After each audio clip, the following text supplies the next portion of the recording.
Buenas noches, mi nombre es Janina Gurto y soy estudiante de la UPC.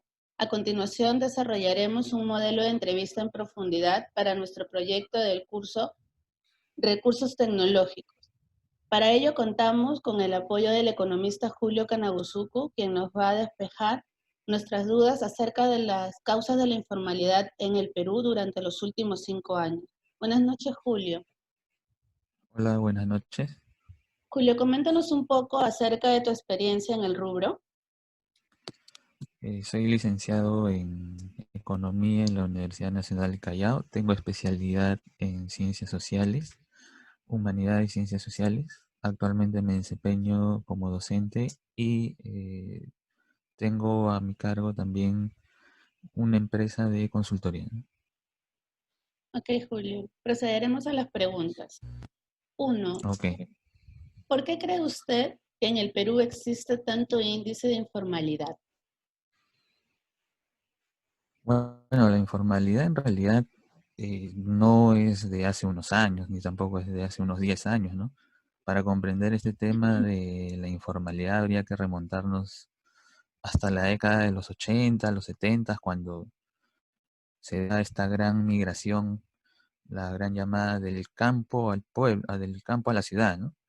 Donde miles de personas provenientes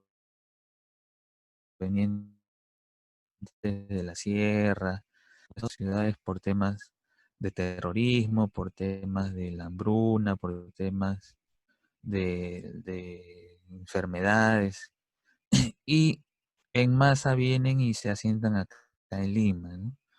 Ahora, cuando llegan a Lima, ellos vienen bajo una oportunidad mejor de vida, encontrar un mejor trabajo, pero la situación económica de Lima en esos años 70, 80 no era la mejor tampoco.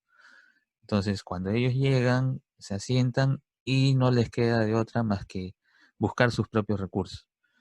Y al buscar sus propios recursos, pues empiezan los pequeños puestitos de ventas de comida, los pequeños negocios de barrio, los pequeños puestos de mercados, y poco a poco la gente empieza a formar, entre comillas, su empresa, pero sin ningún registro, sin ningún sustento legal, ¿no? Entonces, la informalidad empieza hace unos 30, 40 años atrás. Hoy en día es muy visible porque año a año no se ha controlado nada. Entonces, algo que no se controla, pues tiene una tendencia a seguir incrementándose, ¿no? Hoy en día vemos un alto índice de informalidad, es por eso. Es por esa una desatención del gobierno que la informalidad está en un índice muy elevado, ¿no? Ok. ¿Considera usted que la obligación tributaria y los beneficios sociales son la principal causa de la informalidad para los empleadores? No, no es la principal causa. Sin embargo, es un factor muy importante para que se dé la informalidad, ¿no? No es los beneficios tributarios. Uno que quiere formar se da con la sorpresa de que encuentra cuatro tipos diferentes de sistemas o regímenes tributarios, ¿no? Ujú. Tenemos actualmente en el Perú existen cuatro. Existe el nuevo RUS, existe el régimen MIPE tributario, existe el régimen especial de renta y existe el régimen general. Entonces, alguien que quiere iniciar su negocio se da también con la sorpresa de que, caramba, ahora a cuál de esos cuatro tengo que ir, ¿no? Y ya empieza la desinformación y todo el tema de lo demás. Entonces, no, no es un desalentador o mejor dicho, es un desalentador, pero no es la principal causa por la que la informalidad se da, ¿no? Ahora, el gobierno tiene que aplacar un poco estos sistemas porque se crearon con el objetivo de erradicar la informalidad. El último régimen tributario que se aplicó fue el régimen MIPE tributario en el 2016. Sin embargo, estando ya en el 2020, la informalidad ha crecido, se ha mantenido en una tasa superior al 70%. Entonces, no ha servido mucho que digamos, ¿no? Entonces, más que ayudar a combatir la informalidad, los regímenes tributarios que tenemos actualmente crean confusión en la población en la que ya está establecida formalmente y en la que quiere establecerse en una nueva etapa como empresario, ¿no? Ok. Eh, si hubiese una orientación adecuada y un incremento en la inversión pública, motivando así la creación de las nuevas empresas, ¿usted cree que reduciría la informalidad en el país? Sí, pero no solamente en la inversión pública, también necesitamos a los dos tipos de inversiones. Necesitamos a la inversión pública y necesitamos a la inversión privada también. La inversión por sí sola es un motor de generador de empleo, ¿no? Tanto de empleo personal como de empleo empresarial. Digamos, en una inversión pública, ¿qué cosa es la inversión pública? ¿No? Es cuando el Estado invierte en construcción de carreteras, invierte en construcción de hospitales, de construcción de colegios, pero no es que el Estado lo hace directamente tampoco, ¿no? El Estado a veces concesiona también las construcciones o terceriza, y una empresa que se dedica a obras de construcción también hace tercerizaciones. Por ejemplo, una empresa construye, rompe paredes, instala, pero no hace servicio de pintado. Entonces, ¿qué hace esa empresa? Contrata a otra empresa, terceriza, ¿verdad? Un outsourcing, y esa empresa hace el pintado por preparada. Pero si quiere a una empresa que pinte o que realice el pintado, no va a buscar al señor de barrio que pinta casas, no de ahí. Va a buscar una empresa formal, va a buscar una empresa que emita boletas, va a buscar una empresa que tenga un historial de formalización ya creada. Entonces, la inversión pública genera empleo y motiva a creación de nuevas empresas. Entonces, la inversión privada también es otro motor de formalización.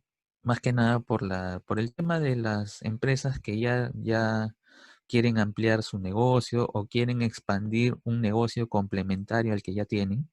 Entonces, tiene que ser, tiene que ser obviamente formal, ¿no? Entonces, ambos tipos de inversión son necesarias para el apoyo a la formalización, ¿no?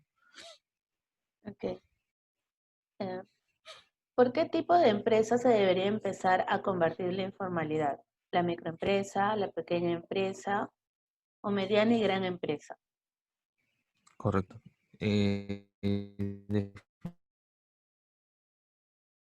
Definitivamente, el gran porcentaje de la unidad representa aproximadamente el 96% de empresas que hay en el país. Pero lamentablemente, de ese 96%, el 70% es informal.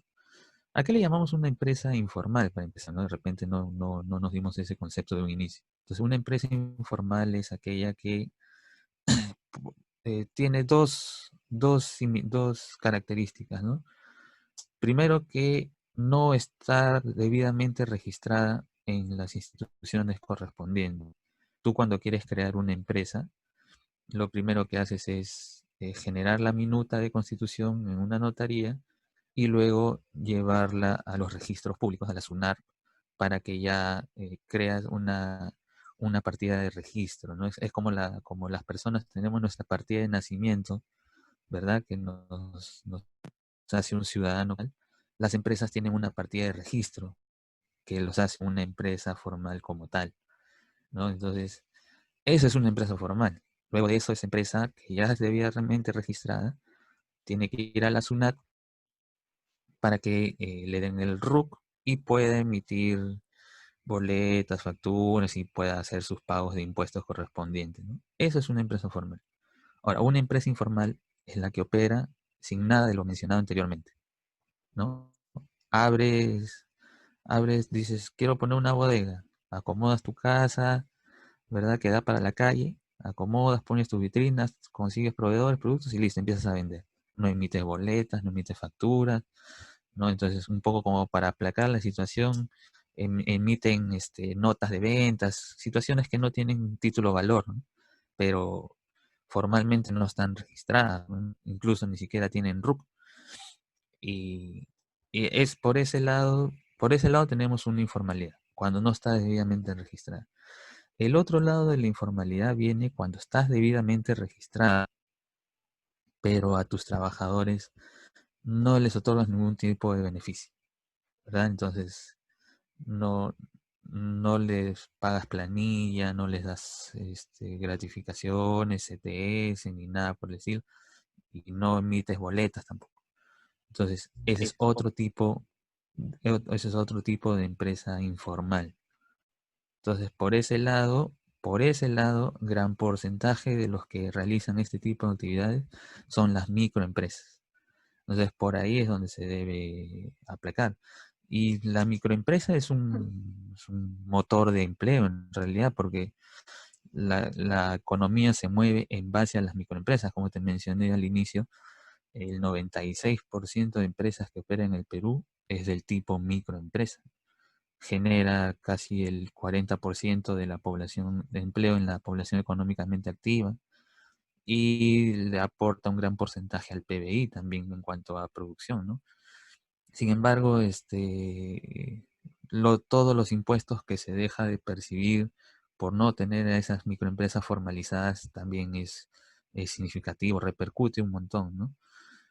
Por el otro lado, las pequeñas empresas, eh, las pequeñas empresas tienen un grado menor de informalidad, pero estos ya vienen por el lado de los trabajadores, ¿no? De lo que te mencioné, el segundo tipo de informalidad, el que no les paga planilla, no le pagas, está debidamente registrado, ¿no? Un restaurante, pero ¿qué vemos en la realidad, por ejemplo?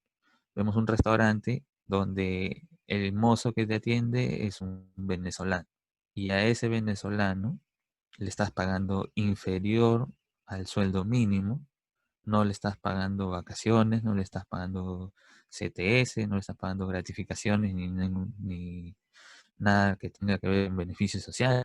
Entonces, por ese lado es un tema informal.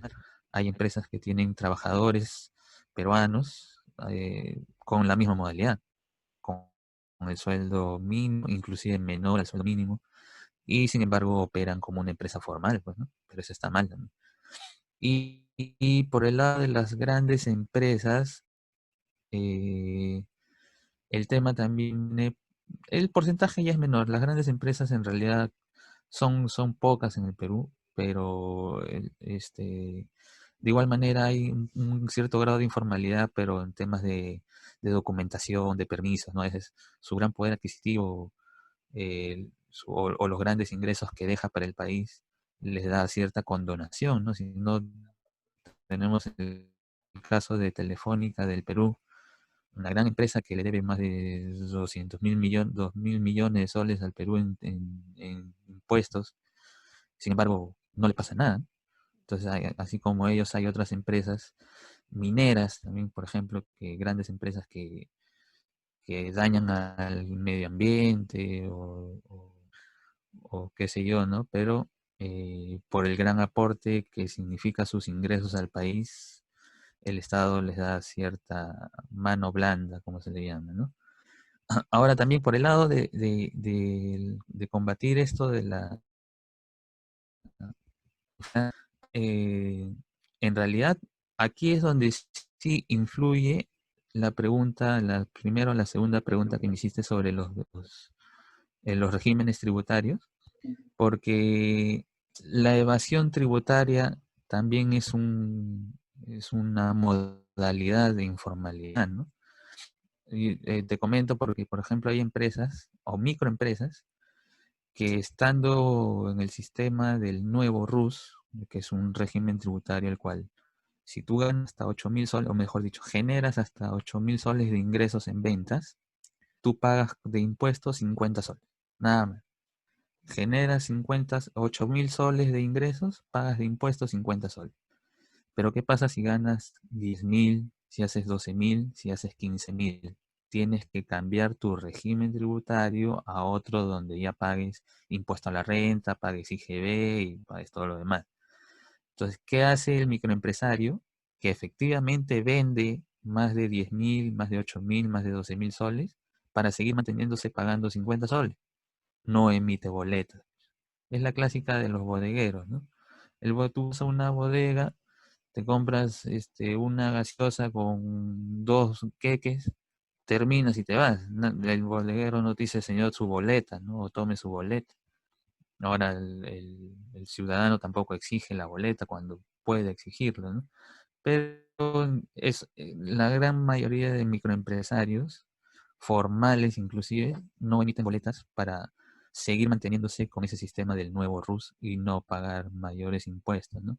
Por eso te mencioné que en un inicio que el sistema tributario actual es muy es muy ineficiente, ¿no?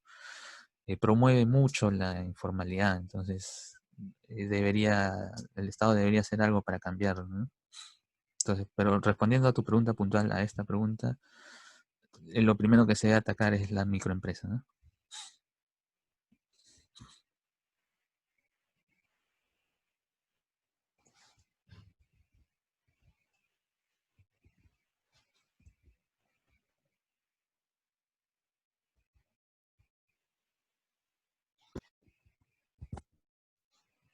¿Ahora sí me escucha?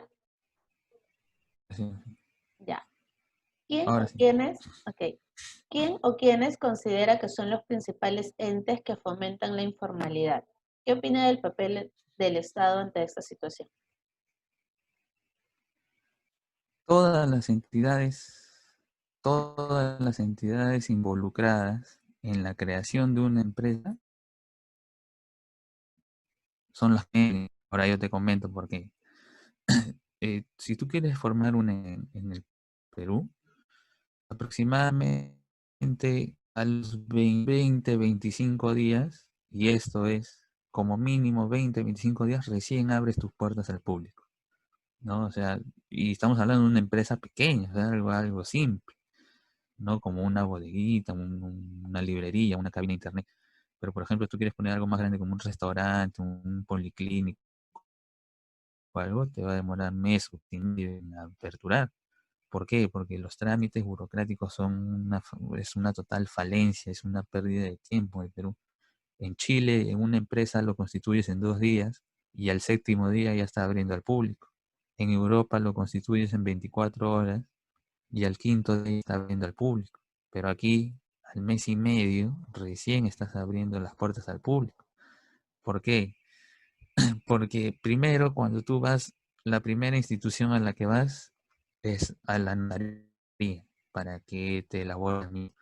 Esta notaría te hace tu minuto en 3 a 5 días, ya luego de que hayas pagado aproximadamente 1.000 a 1.200 soles. Entonces, desde ahí ya te está desalentando. Ya. Se pasa a los registros públicos, a la SUNAR te pide hacer tu cola correspondiente, luego pide dejar tu formulario. Después de llenar tu formulario, tienes que regresar a los 3 o 4 días para que te den tu partida de registro, luego de haber pagado tus 25 a 30 soles. ¿No? Entonces, ahí entre notaría y SUNAR ya perdiste como 8 o 10 días. Luego de eso tienes que ir a la SUNAT para que la SUNAT te otorgue el RUC, ¿verdad? Y luego el RUC, bueno, por lo menos el RUC es más inmediato, no 1 o 2 días ya tienes el RUC ya vigente ya. Pero cuando ya tienes todo por ese lado legal, ahora viene el tema de los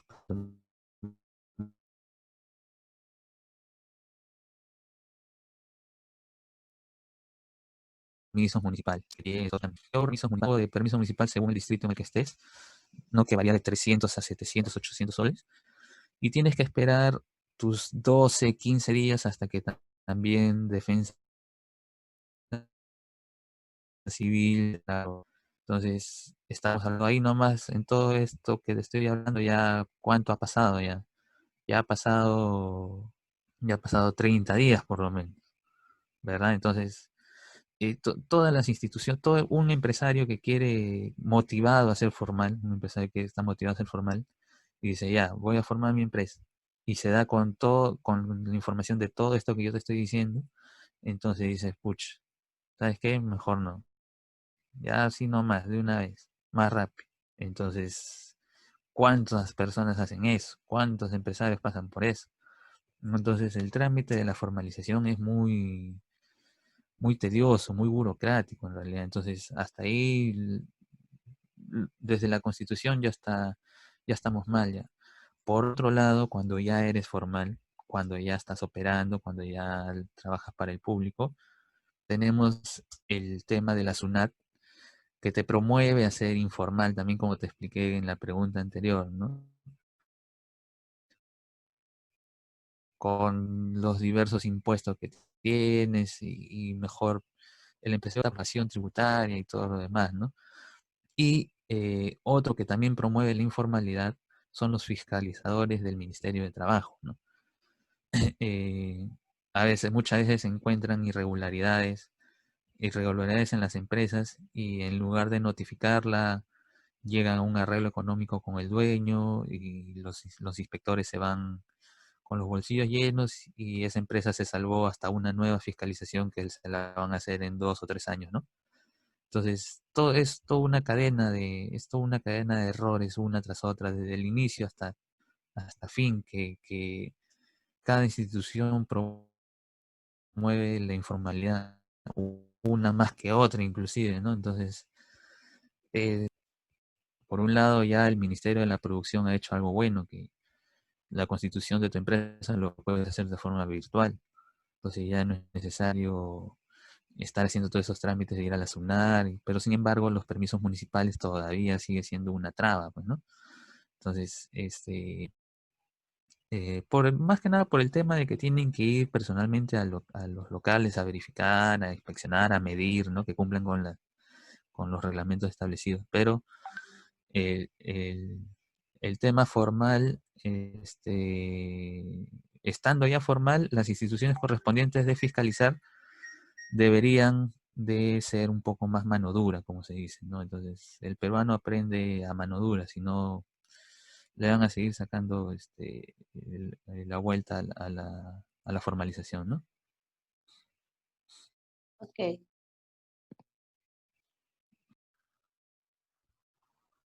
ok, Julio. Siguiente pregunta. ¿En qué aspectos estratégicos se deben concretar los esfuerzos organizacionales para alcanzar la principal idea de formalidad? Bueno, en realidad todo lo que es informalidad, si tú te has dado cuenta o has podido visorar, es que el que quiere ser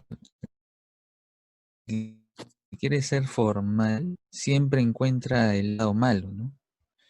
Que voy a tener que pagar un impuesto, que voy a tener que hacer este trámite, que voy a hacer no sé, muchos trámites. Por ejemplo, uno que quiere ser formal, en realidad, ¿qué es lo que tiene, con qué se va a encontrar una vez que esté ya en la cancha, como se dice, ¿no? Primero, que va a tener que pagar impuestos. Si es una pequeña o gran empresa, va a tener que pagar IGB, va a tener que pagar impuesto a la renta. Segundo, va a tener que pagarle a sus trabajadores salud, va a tener que pagarle a sus trabajadores CTS, gratificaciones, asignación familiar, vacaciones, liquidaciones, muy aparte de sus sueldos, muy aparte de las utilidades y muy aparte. Entonces, toda esa sumatoria de costos para un empresario dice, caramba, es alto, ¿no? Y efectivamente es alto, ¿no? Perú tiene uno de los costos laborales más altos. En realidad estamos en el segundo puesto a nivel región de los costos laborales más altos atrás de Brasil, nada más. Entonces, la parte estratégica tiene que ir por el lado de aminorar esos costos, ¿no? Tratar de aminorar esos costos. De repente, no sé si el gobierno está en condiciones, pero se está dando subsidios a las empresas para que puedan poder reinvertir o poder planificarse nuevo, ¿no? Aparte de las utilidades también, con las utilidades, las empresas pueden hacer, las utilidades les sirven a las empresas para donde invierten o las grandes empresas optan por repartirla entre todos sus trabajadores, pero las pequeñas empresas, las medianas empresas, en realidad las utilidades las utilizan para reinvertirlas entre comillas y jamás la vuelven a invertir, ¿no? Pero el lado de los costos laborales, eh, se ve, pues, se ve de forma negativa para alguien que quiere ser formal. Sin embargo, nadie ve el lado positivo de ser formal tampoco. ¿No? Todo el mundo dice, sí, que los costos laborales, que voy a tener que pagar esto, voy a tener que pagar planilla, que voy a SUNAT y no sé qué cosa. Pero sin embargo, ser formal también trae sus beneficios, ¿no? Pero el empresario no lo ve. Ser formal te da un cierto grado ante la sociedad, te da un reconocimiento de tu producto, te da beneficios ante la SUNAT por buen pagador, los bancos te otorgan créditos de forma inmediata prácticamente si eres una empresa formal, ni siquiera los bancos, inclusive las pequeñas, las financieras, las cajas rurales, cuando tú vas como empresario, como empresa, a solicitar un préstamo, lo primero que ven es tu historial en SUNAT, ¿no? O sea, si eres buen pagador, si estás activo, si eres formal prácticamente. Entonces, a una empresa informal difícilmente van y le hacen préstamos fuertes, pues, ¿no? Ahora, al que vende moliente, al que vende, no sé, hay unos puestos, las cajas y las financieras municipales sí llegan, pero no les dan sumas mayores a 10.000 soles. En cambio, tú como empresa, pues tienes 200.000, medio millón, 100.000, lo que tus ingresos puedan demostrar que puedes generar, ¿no? Pero para eso, tienes que ser una empresa formal. Entonces, el lado estratégico tiene que ir a minorar los costos, promover los beneficios de la formalidad. Y por un tercer punto, el de reducir las trabas burocráticas también, ¿no? Porque, como te expliqué hace ratito, crear tu propia empresa hace mucho trámite, muchas trabas burocráticas que el empresario en mitad de camino nomás ya se arrepiente de haber sido buscar la formalización, ¿no? Y eso se corre la voz también, ¿no? Hoy estuve formando mi empresa, pero ahorita mi trámite está detenido en la SUNARP, ¿no? O me han observado en la notaría por esto, o estoy esperando la inspección municipal hace 20 días. Entonces, en lugar de alentar a su amigo a que también forme su empresa, lo está desalentando, ¿no? Entonces, eso se pasa la voz, se pasa la voz, se pasa la voz, al final la gente se queda con la idea de que la formalidad es mucho trámite. Entonces, la base estratégica para combatir o reducir esto es por esos tres puntos, ¿no? Otorgarle los beneficios, reducir los costos laborales y reducir los trámites burocráticos también, pues, ¿no?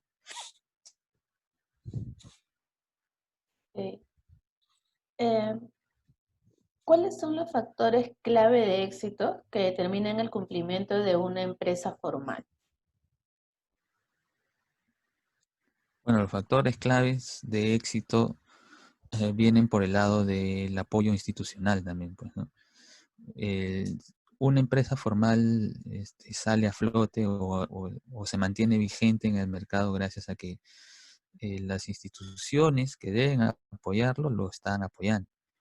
Ahora, ¿de qué instituciones estamos hablando? Por ejemplo, la SUNAT que está haciendo un efectivo control de sus pagos de impuestos, la SUNAT, NAR, perdón, que la apoya con los trámites de vigencias y todo lo demás, ¿no? Registro de propiedades y todo lo demás. Indecopi y los trámites, las empresas que estén vinculadas a una empresa formal son los que lo ayudan al crecimiento o a la ampliación de su negocio, ¿no? Una empresa no sobrevive sola en realidad, una empresa nunca sobrevive sola, siempre necesita del apoyo de las instituciones que lo rodean, sus bancos, no sé, sus notarías, todo lo que esté allegado a ellos, pues, ¿no?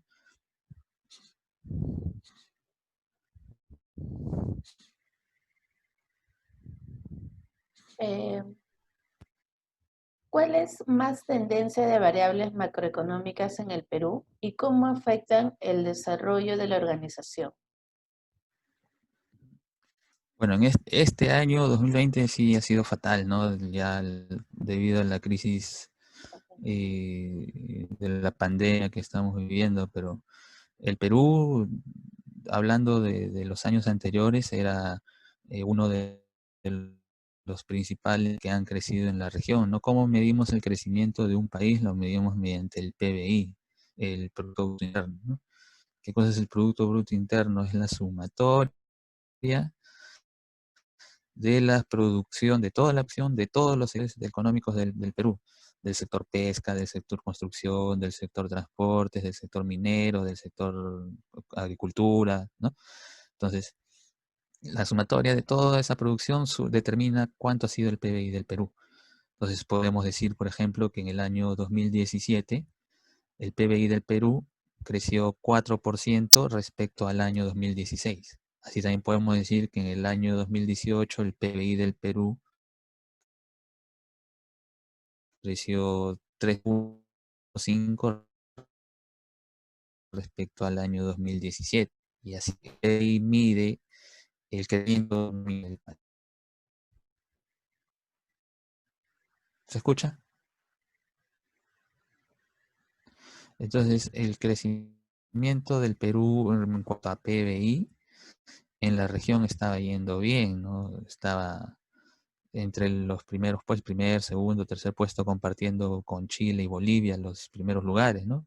Bolivia dando el salto espectacular, ¿no? Sin embargo, para este año está proyectado que el PBI del Perú crezca alrededor del 3.5%. Ya esperaba que la producción había aumentado 3.5% respecto al 2019. Pero ocurrió esto de la pandemia y ya los economistas, las casas de proyecciones están dando las cifras de que el PBI debe ser en cifras negativas, ¿no? O sea, en lugar de haber crecido, hemos decrecido, como se dice, ¿no? Y entonces eso impacta por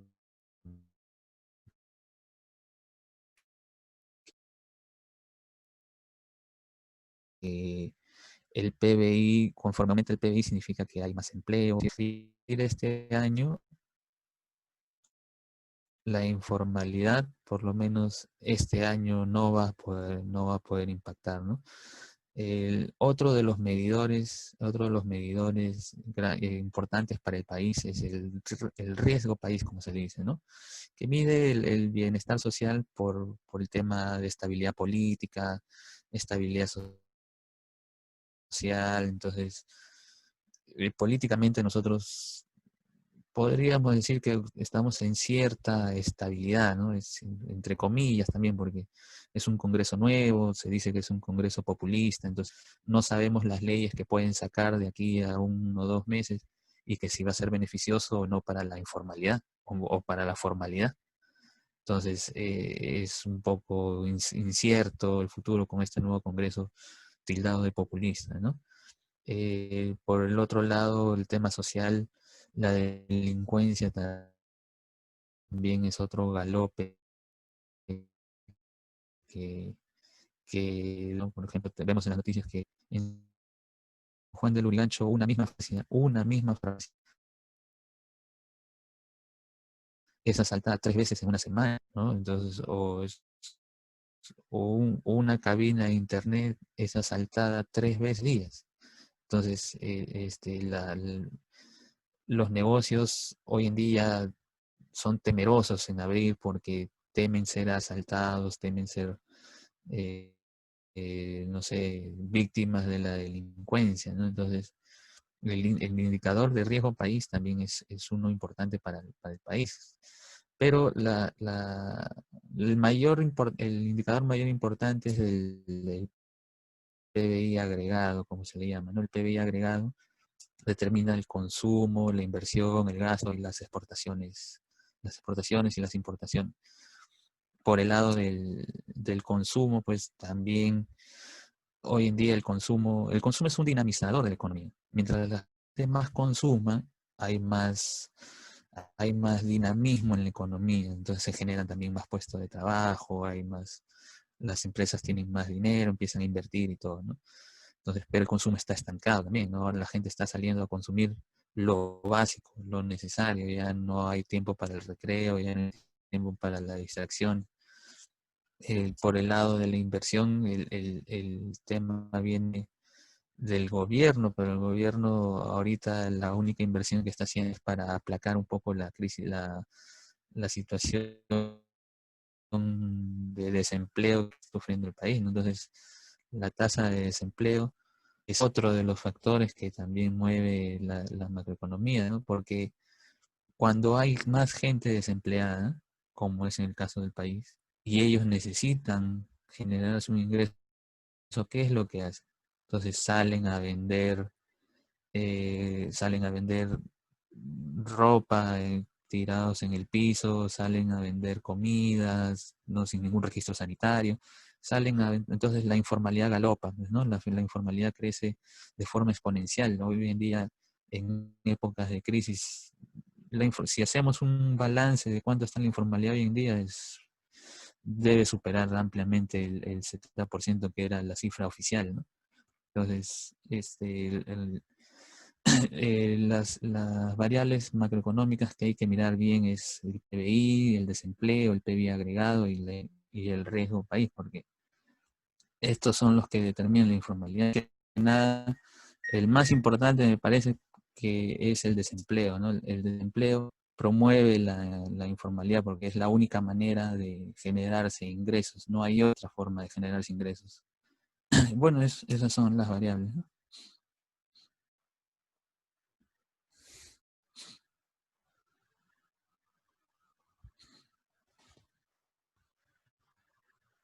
Ahora sí.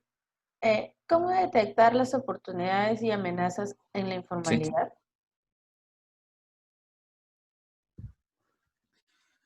Bueno, en realidad los mismos informales son los que tienen que detectar esa situación, ¿no? Porque, a ver, haciendo un feedback, ¿no? Yo recuerdo cuando los comerciantes de polvos azules, los que están ahorita en el Paseo de la República, ¿verdad? Entre la Avenida Grau y 28 de Julio, recuerdo que esos comerciantes de polvos azules estaban vendiendo sus productos en el piso o en un puente cercano o aledaño a la Chabuca Grande, me acuerdo, ¿no? Entonces, el verdadero Polvos Azules era en un centro ahí en toda la pista, todos tirados en el piso vendiendo ropa, todo lo que venden ahorita en esa galería del centro comercial, lo vendían en el piso, todos esos ambulantes. Entonces, ellos se les dio la oportunidad de ser formales, se les dio la oportunidad de ser formales y de vender ya en un puesto formal establecido dentro de una infraestructura. Entonces, todos ellos fueron para allá y están generando ingresos muy, muy para sus familias y para ellos mismos, ¿no? O de casos similares en los que las oportunidades se le presentó, recuerdo a la gente de las Malvinas. La gente de las Malvinas que están ahorita en esas galerías, en esos puestos, ellos no estaban así antes. Ellos están a lo largo de toda la avenida Argentina, en ese parque que está en el medio de la avenida. En ese parque estaban todos esos comerciantes también en el piso, vendiendo sus zapatillas, vendiendo su ropa, vendiendo sus reparaciones de licuadores y todo lo demás. Entonces se les dio la oportunidad de ser formales, se les dio la oportunidad de comprar o alquilar una galería, un stand y vender ahí. Y mira lo ordenado que es hoy en día ir a las Malvinas es encontrar un orden en las compras, ¿no? O sea, un sector de celulares, hay un sector de ropa, hay un sector de electrodomésticos y, y, y todos son, bueno, en su mayoría son formales, no todos, pero en su mayoría son formales, a comparación de cuando estaban tirados ahí en el medio del parque, de la vereda central.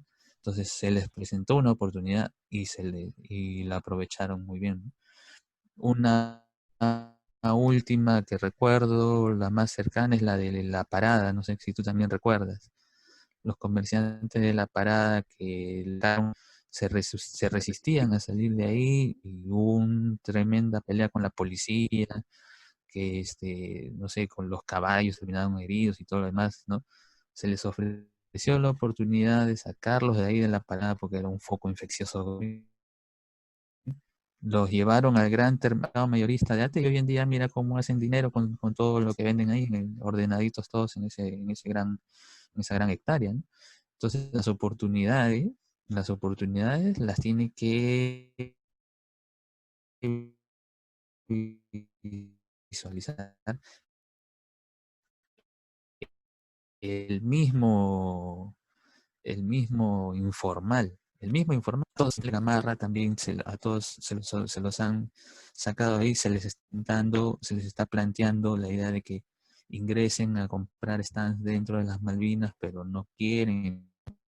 Entonces, ellos no están aprovechando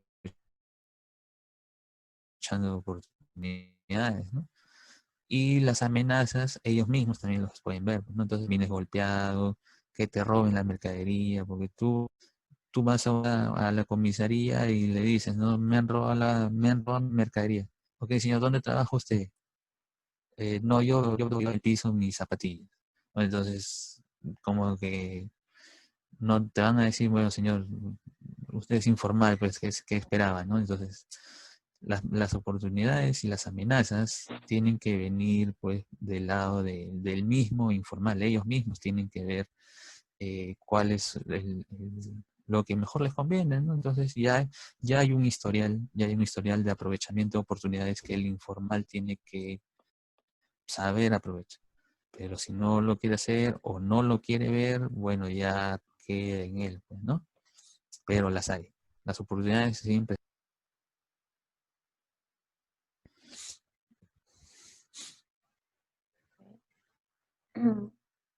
Eh, ¿Quiénes son los responsables de identificar diferentes debilidades en las empresas informales?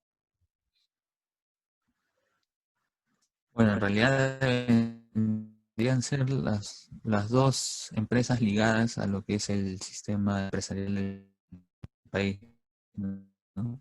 El Ministerio de la Producción y el Ministerio de Trabajo. Cada uno en su filial. Por ejemplo, el Ministerio de la Producción. Es más, ni siquiera la gente sabía que el Ministerio de la Producción es la encargada de velar por el empresariado en país. Cuando en las calles, si tú le dices, quién es la entidad encargada de velar por tus intereses? Y todo el mundo te va a decir el empresariado del país. Entonces, el Ministerio de la Producción tiene que darse cuenta de las deficiencias en cuanto a formalización, ¿no? Como ya te expliqué hace un momento, crear tu propia empresa con muchos trámites que deben ser simplificados o eliminados los que estén de más, que ya está sí, una vez que ya eres una empresa formal, quien debe velar por el cumplimiento de las normas, quien debe velar por que estés llevando por el camino, por el sendero correcto, es el Ministerio de Trabajo. Entonces, ambas instituciones en sinergia tienen que trabajar para que el empresariado que quiere ser formal o que ya es formal siga manteniendo esos lineamientos, pues, ¿no? De la formalización, del camino correcto de los beneficios de una empresa formal o un empresario formal, ¿no? Ok, ok, Julio, esas serían todas las preguntas propuestas. Agradecemos por tus conocimientos y por el tiempo que nos has brindado. Muchas gracias. Ok, gracias a ti, hasta luego. Muy bien.